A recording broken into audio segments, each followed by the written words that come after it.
No coração de Lisboa, sob a chuva torrencial que desabava como um julgamento divino, Pedro descobriu a carta escondida no bolso do casaco de Miguel, revelando planos de casamento com Sofia, a noiva arranjada pela família conservadora. O choque o fez tropeçar na calçada escorregadia, caindo de joelhos enquanto o papel amassado se dissolvia na poça, e ele percebeu que os últimos 6 meses de amor proibido haviam sido uma ilusão cruel. Mas o pior veio quando Miguel apareceu minutos depois, não para consolar, mas para anunciar que tudo terminava ali, deixando Pedro sozinho com o eco de um adeus que ecoava como uma sentença de morte emocional. Pedro, um professor de literatura de 28 anos, sempre soubera que sua orientação sexual era um segredo perigoso em uma sociedade portuguesa ainda marcada por tradições católicas e expectativas familiares rígidas.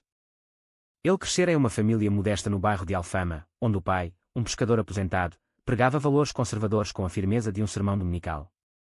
A mãe, devota à Virgem Maria, via no casamento heterossexual o único caminho para a felicidade e a estabilidade. Pedro aprendera cedo a esconder seus sentimentos, fingindo interesse em garotas da escola enquanto sonhava com amores que a sociedade rotulava como pecaminosos. Sua vida mudara drasticamente quando conhecera Miguel em uma conferência académica sobre literatura portuguesa contemporânea. Miguel, um advogado de 30 anos de uma família abastada de Porto, exibia uma confiança que mascarava inseguranças profundas. Filho único de pais influentes, o pai um juiz respeitado e a mãe uma socialite envolvida em caridades católicas, Miguel fora educado para seguir o roteiro perfeito: carreira bem-sucedida, casamento com uma mulher de boa família e herdeiros para perpetuar o nome. O encontro inicial fora inocente, uma discussão acalorada sobre os poemas de Fernando Pessoa, que evoluíra para cafés compartilhados e passeios noturnos pelas ruas empedradas de Lisboa. Pedro sentira uma conexão imediata, algo que transcendia palavras, um reconhecimento mútuo de almas aprisionadas. Miguel, por sua vez, lutava contra impulsos que ameaçavam sua fachada impecável. Ele confessara a Pedro, em uma noite de vinho e confidências no mirador da Senhora do Monte, que sempre soubera de sua atração por homens, mas a pressão familiar o forçava a reprimi-la. É como viver em uma gaiola dourada, dissera ele, os olhos brilhando com lágrimas contidas. Pedro, tocado pela vulnerabilidade, arriscara tudo ao beijá-lo pela primeira vez, selando um pacto silencioso de amor e segredo. Os meses seguintes foram uma montanha-russa de emoções. Encontros furtivos em apartamentos alugados, mensagens codificadas e promessas sussurradas ao amanhecer. Pedro sacrificara sua paz de espírito, mentindo para amigos e família sobre noites passadas, estudando. Cada toque, cada olhar trocado, era um ato de rebelião contra o mundo que os cercava. Mas as rachaduras começaram a aparecer. Miguel cancelava planos com frequência, alegando compromissos familiares.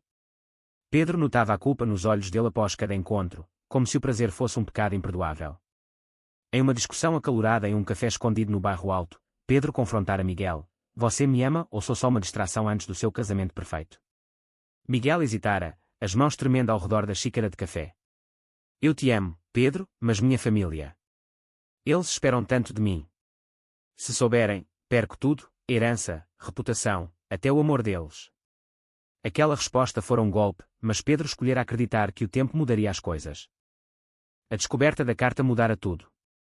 Pedro, ainda de joelhos na rua, sentia o mundo desabar. Miguel chegara correndo, o rosto pálido sob a chuva. "Pedro, eu ia te contar. Sofia é uma amiga de infância, o casamento é arranjado há anos. Não posso quebrar isso agora." Pedro erguera-se, os olhos flamejantes de raiva e dor. "Você me usou. 6 meses de mentiras, e agora me descarta como um erro." Miguel tentara tocá-lo, mas Pedro recuara. "Não é assim. Eu pensei que poderíamos continuar." Discretamente.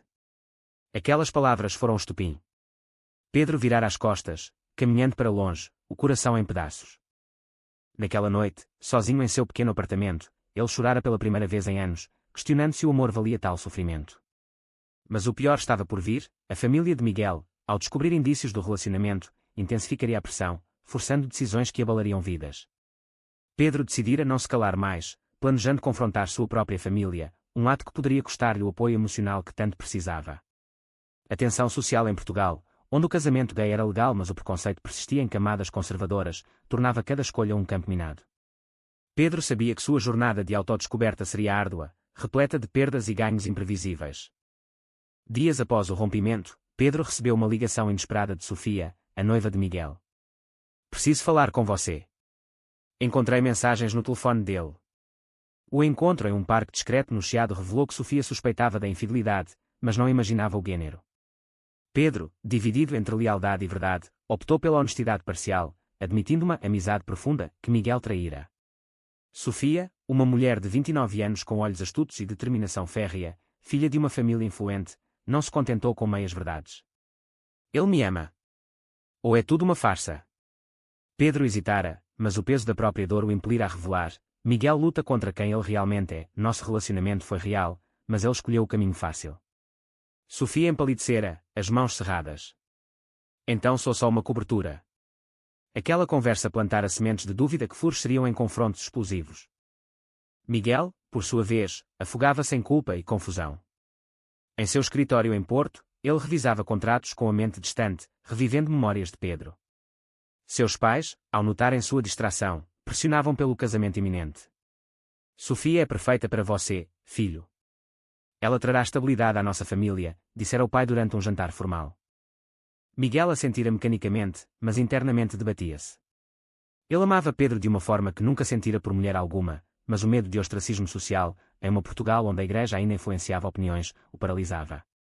Recordava-se de um primo distante que fora deserdado por assumir sua homossexualidade, a imagem o aterrorizava. Em uma noite insone, ele ligara para Pedro, suplicando perdão. Eu errei, mas não posso perder tudo. Pedro, endurecido pela traição, respondera friamente, você já perdeu o que importava, nós. A ligação terminara em silêncio, deixando Miguel com uma decisão pendente, prosseguir com o casamento ou arriscar tudo pela autenticidade. Pedro, buscando apoio, confidenciara a um amigo próximo, João, um ativista LGBT em Lisboa. João, de 32 anos, com uma energia contagiante e cicatrizes de batalhas passadas contra preconceito, ouvira com empatia. Você precisa se assumir, Pedro.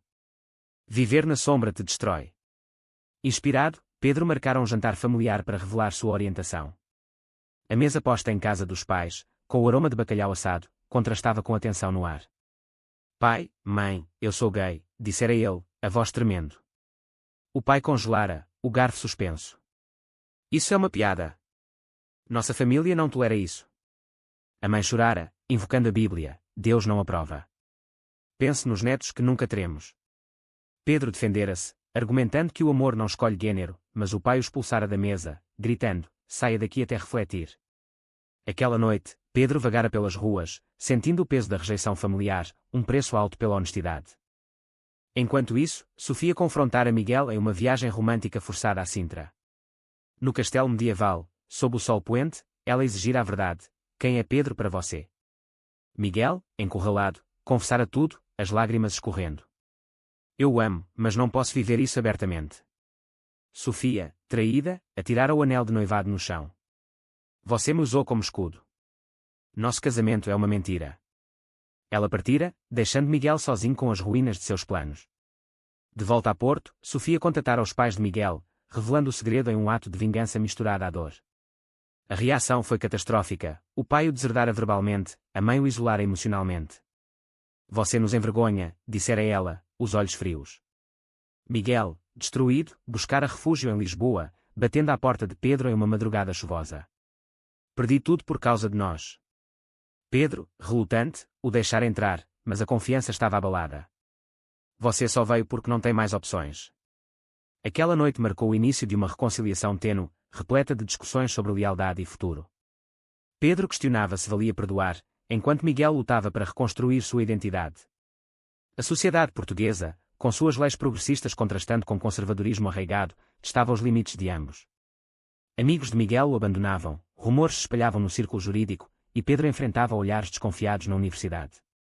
Cada decisão, perdoar, lutar ou desistir, carregava um custo emocional imenso, forçando-os a confrontar não só o amor, mas a essência de quem eram. Com o escândalo se espalhando, Miguel enfrentou um ultimato profissional. Seu sócio no escritório de advocacia, um homem conservador de meia-idade, descobrira os rumores e ameaçara demiti-lo. Nossa firma não pode se associar a controvérsias morais, dissera ele em uma reunião tensa. Miguel, defendendo-se, argumentara, minha vida pessoal não afeta meu trabalho. Mas o sócio fora implacável, em Portugal, reputação é tudo.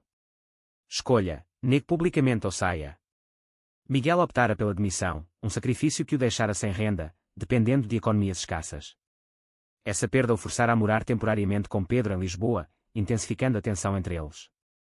Pedro, ainda magoado, questionava, você só está aqui porque não tem para onde ir. Miguel, vulnerável, respondia, estou aqui porque te amo e quero consertar. Mas as discussões noturnas revelavam feridas profundas. Miguel culpava Pedro por pressioná-lo a se assumir, enquanto Pedro o acusava de covardia inicial. Sofia, não contente com a vingança inicial, espalhara a história em círculos sociais, pintando Miguel como traidor. Isso afetara Pedro indiretamente. Alunos na universidade sussurravam, e um colega professor o confrontara. Isso não afeta sua credibilidade. Pedro, defendendo sua integridade, respondera: minha orientação não define minha competência. Mas internamente, duvidava, sentindo o isolamento crescer. Ele buscara terapia, onde uma psicóloga compassiva o ajudara a explorar conflitos internos. Você sacrificou sua paz pela verdade, agora, reconstrua. Inspirado, Pedro organizara um encontro com sua família, mediado por João. No apartamento familiar, o pai relutante ouvira: filho, eu te criei para ser forte, não para isso. Pedro retrucara: ser gay não me torna fraco, esconder sim. A mãe, tocada, estendera a mão: eu te amo, mas preciso de tempo.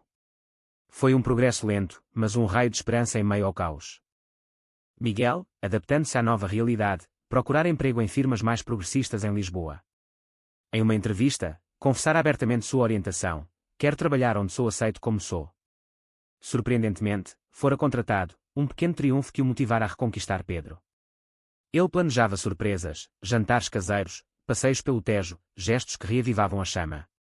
Mas uma traição inesperada veio de João, o ativista, atraído por Pedro, confessara sentimentos em um momento de fraqueza. Você merece alguém que não hesite. Pedro, chocado, rejeitara: Miguel é meu, apesar de tudo. Mas a semente da dúvida fora plantada, levando a uma discussão feroz com Miguel: você confia em mim? Miguel, ciumento, acusara: João quer te roubar. A briga escalara, com Pedro saindo de casa, perambulando pelas ruas noturnas de Lisboa, questionando se o amor suportaria mais testes. Enquanto isso, Sofia, arrependida de sua vingança, procurara Miguel para um acerto de contas. Em um café em Belém, ela admitira: eu te amava, mas agora vejo que era unilateral. Miguel pedira perdão: eu te machuquei para me proteger. Sofia, madura, perdoara: viva a sua verdade, eu encontrarei a minha. Essa resolução liberara Miguel emocionalmente, permitindo que ele se dedicasse plenamente a Pedro. Mas o clímax se aproximava, uma manifestação LGBT em Lisboa, onde Pedro planejava discursar sobre aceitação. Miguel, hesitante, decidira comparecer, um ato público de compromisso. No dia, sob o sol de verão, Pedro subira ao palco: o amor não conhece barreiras, eu lutei por isso. Miguel, da plateia, subira para se juntar, beijando-o perante todos. O gesto foi ensurdecedor, mas o pai de Miguel, presente por coincidência, virara as costas, selando o rompimento familiar definitivo. Pedro e Miguel, unidos, enfrentavam agora o mundo, mas o custo era alto: perda de herança, amigos e serenidade. Cada escolha os moldava, forçando reflexões sobre moralidade. Era certo priorizar o amor sobre a família. A sociedade portuguesa, em transição, espelhava seus dilemas, com progressos legais contrastando com resistências culturais.